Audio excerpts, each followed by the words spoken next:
बंदों गुरुपद कंज कृपा सिंधु नर रूप हरि महामोहतम पुंज जासु वचन रवि कर। भक्तगणों को तथा धर्म अनुरागियों को मेरा हार्दिक नमन। सत्संग युग में आया है मोक्षस्य न ही वासो अस्ति अन्नो ग्राम अंतर्मैव वा अज्ञान हृदय ग्रंथि नासो मोक्षम इति अस्मृतः। अर्थात मोक्ष कोई ऐसी वस्तु नहीं है जो किसी एक स्थान में रखा हो, अथवा यह भी नहीं है कि उसकी प्राप्ति के लिए किसी दूसरे गांव या परदेश को जाना पड़े। वास्तव में हृदय की अज्ञान ग्रंथि के नाश हो जाने को ही मोक्ष कहते हैं। अज्ञान अर्थात अज्ञान रूपी अंधकार से ज्ञान रूपी प्रकाश में चले जाएंगे तो वही जो तम मंडल से ऊपर ज्योति मंडल में जाएंगे या जीवात्मा, तो वहाँ से अनहदनाथ, तब उसको वहाँ से बल मिल जाता है तो परब्रह्म पर चले जाएंगे। भीतर में ही है। इसलिए हमारे गुरु महाराज कहते हैं कहीं खोजने की ज़रूरत नहीं है। एक जो है अज्ञानी लोग क्या करते हैं कि अत्र तत्र खोजने के फेर में जो है नाना प्रकार का जो है आडंबर और पाखंड के जाल में फंस जाता है, जबकि भीतर में ही है। एक मैं लघु कथा बता रहा हूँ, जरा सुन लीजिए। एक तब महात्मा जी ने बहुत दिन से सत्संग भजन तपस्या करते थे।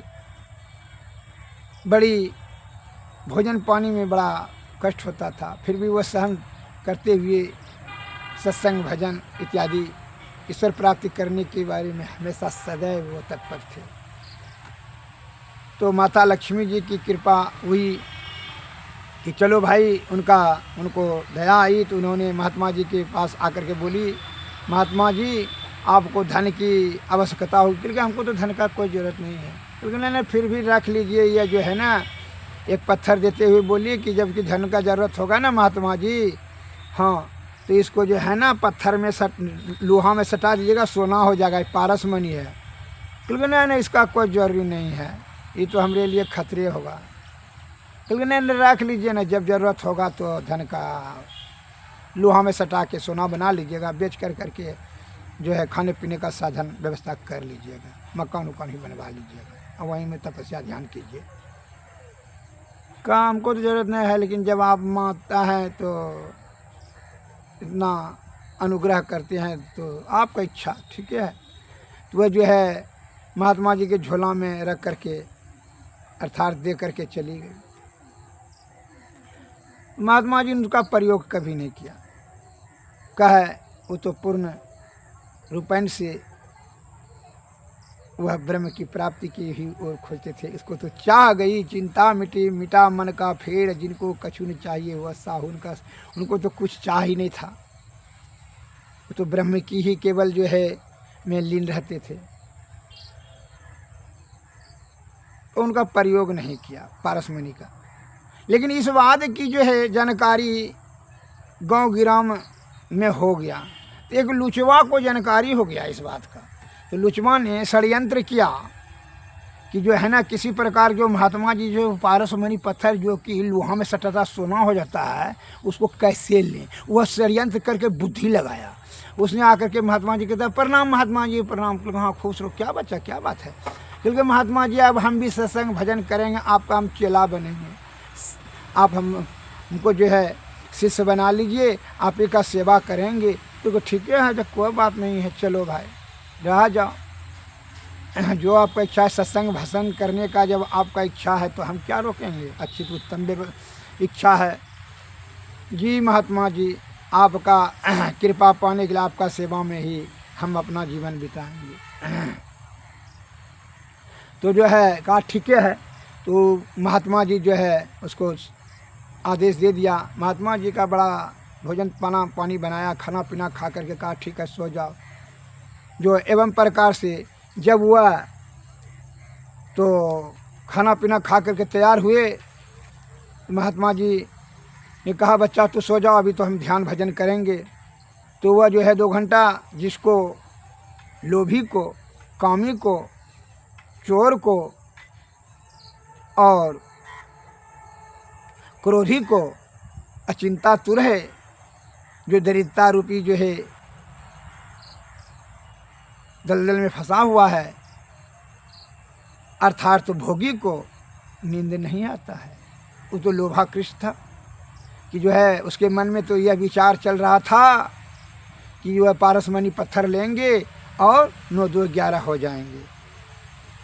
इसलिए वो 2 घंटा किसी प्रकार का जो है आंख बंद कर करके कहा, महात्मा जी अब आप जो है ना आप सो जाइए। महात्मा जी जब गहरी निंद्रा में चले गए तब जो है ये खोजना शुरू कर दिया, ढूंढना शुरू कर दिया। ढूंढते ढूंढते 7 रात तक खोजा, ढूंढते रहा क्या, पारसमणि पत्थर।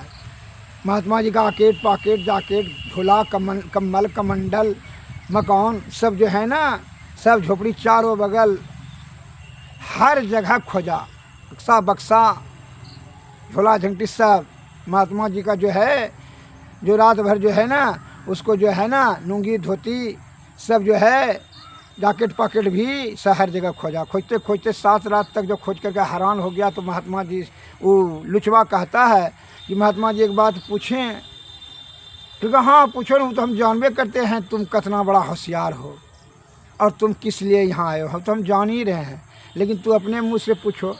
कहा महात्मा जी वो जो हो एक तो पत्थर जो था आपके पास वो कहाँ रखते हैं? क्योंकि तू कहाँ कहाँ खोजा? क्योंकि हम तो आपका पॉकेट जाकेट झोला झंटे 7 रात से खोजते खोजते ये हैरान हो गए, हम 7 रात से सुतबो नहीं की हैं। क्योंकि तुम्हारा ध्यान तो भगवान भजन भेद सत्संग भजन करने के लिए भगवान प्राप्ति करने लिए आया है, तू पारसमणि पत्थर खोजने के लिए आया है। लेकर के भाग जाएंगे और लोहा में सटा के धनवान बन जाएंगे सोना बना करके। क्योंकि जी महात्मा भगवान यही तो इच्छा को। अच्छा तो तुम्हारा प्रवृत्ति शुद्ध नहीं है, तो तुम जो है षड्यंत्र किया कि पत्थर के तू हमारा सब चीज़ खोज लिया। करके जी भगवान महात्मा सब चीज़ खोज लिया, तो तू अपना खोजा। क्योंकि वो किस लिए क्या चीज़ हम खोजें? क्योंकि तू अपना झोला खोजा। करके नहीं, क्योंकि हम जानते थे कि तुम कितना बड़ा होशियार हो, इसलिए तुम्हारी बुद्धि तो हम तो जान ही लिए थे। इसलिए जब हम सोने से पहले तुम्हारे झोला में वह पारसमणि पत्थर रख देते थे, जबकि यह मूर्ख खोजेगा तो हमरे ही खोजेगा, झोला झंटी कम्बल कमंडल हमरे खोजेगा, ये अपना तो खोजेगा नहीं। इतना सुना वो छाती में मुक्का मार कर करके जो है पछताने लगा, मूर्छा हो गया, मूर्छित हो गया। क्या कि हाँ एक बार भी अपना झोला में हाथ दे दिए तो पारसमणि मिल जाता तो हमें धनवानों से भी धनवान हो जाते हैं। अर्थात जो है फिर धन का क्षय ही नहीं होता। इस प्रकार सोच सोच करके वो पश्चाताप के अग्नि में जलने लगा। कहा महात्मा जी ने भागो यहाँ से, डांट करके भागो, यहाँ तो शराब देंगे, जला कर राख कर भागो यहाँ से। वह डर से महात्मा जी के डर से भागा। वह कहा कि षड्यंत्र करके यहाँ पत्थर लेने के आया है पारसमणि।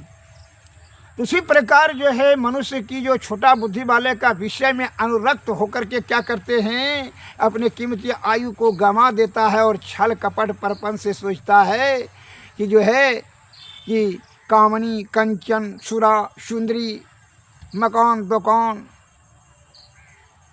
पुत्र पुत्री इत्यादि यही सब चीज़ जो कि अंत में दुखदानी है वही सब चीज़ खोजेगा और यही खोजते खोजते अपने कीमती आयु को गंवा देगा।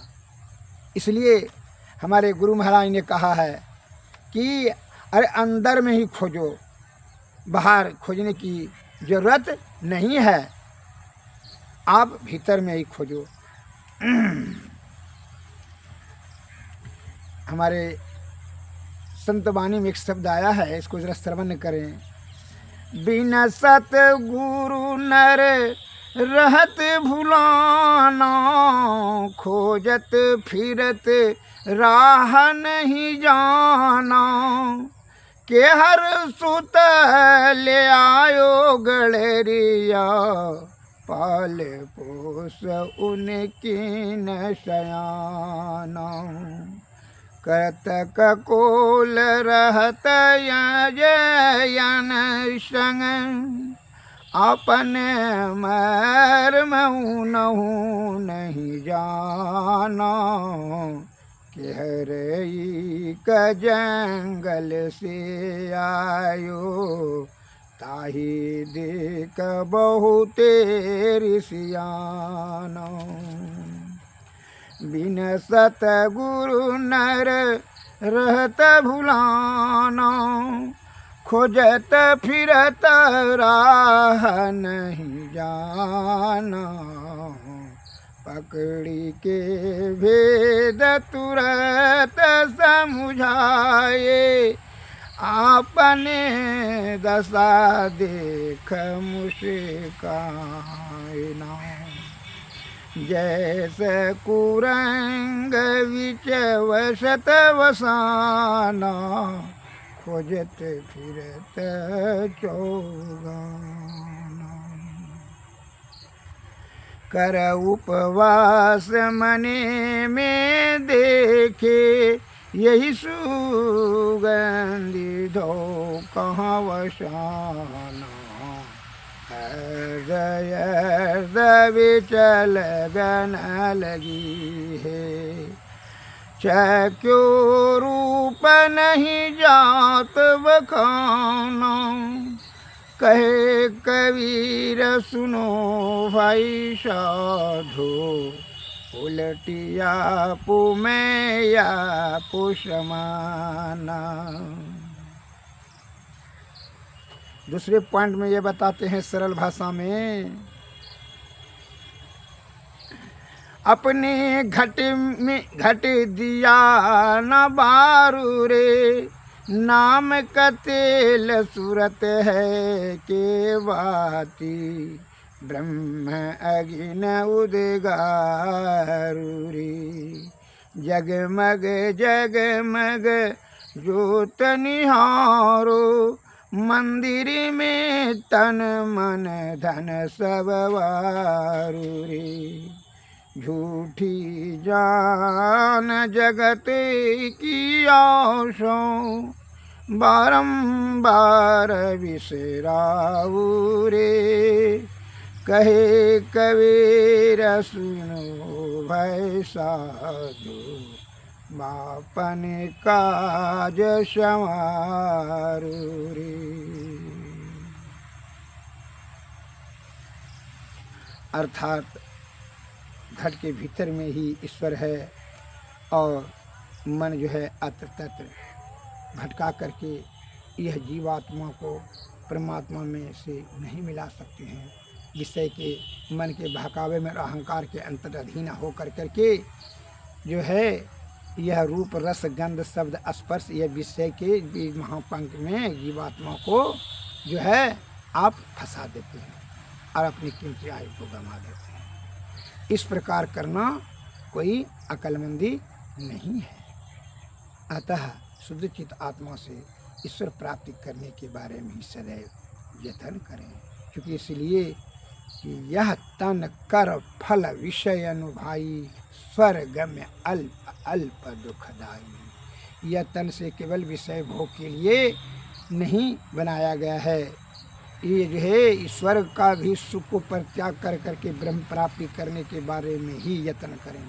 अर्थात वह ज्ञान से ही प्राप्त होगा, और ज्ञान गुरु से ही मिलेगा, और बिना गुरु से ज्ञान नहीं, और बिना ज्ञान से क्या होगा, आपको लौकिक और अलौकिक की प्राप्ति संभव नहीं। अतः सदगुरु के शरण में जाना अति अनिवार्य है। तब उनकी कृपा से युक्ति जानेंगे, युक्ति से भक्ति, भक्ति से सदगुरुवे नमः। सदगुरुवे नमः। जय हिंद, जय।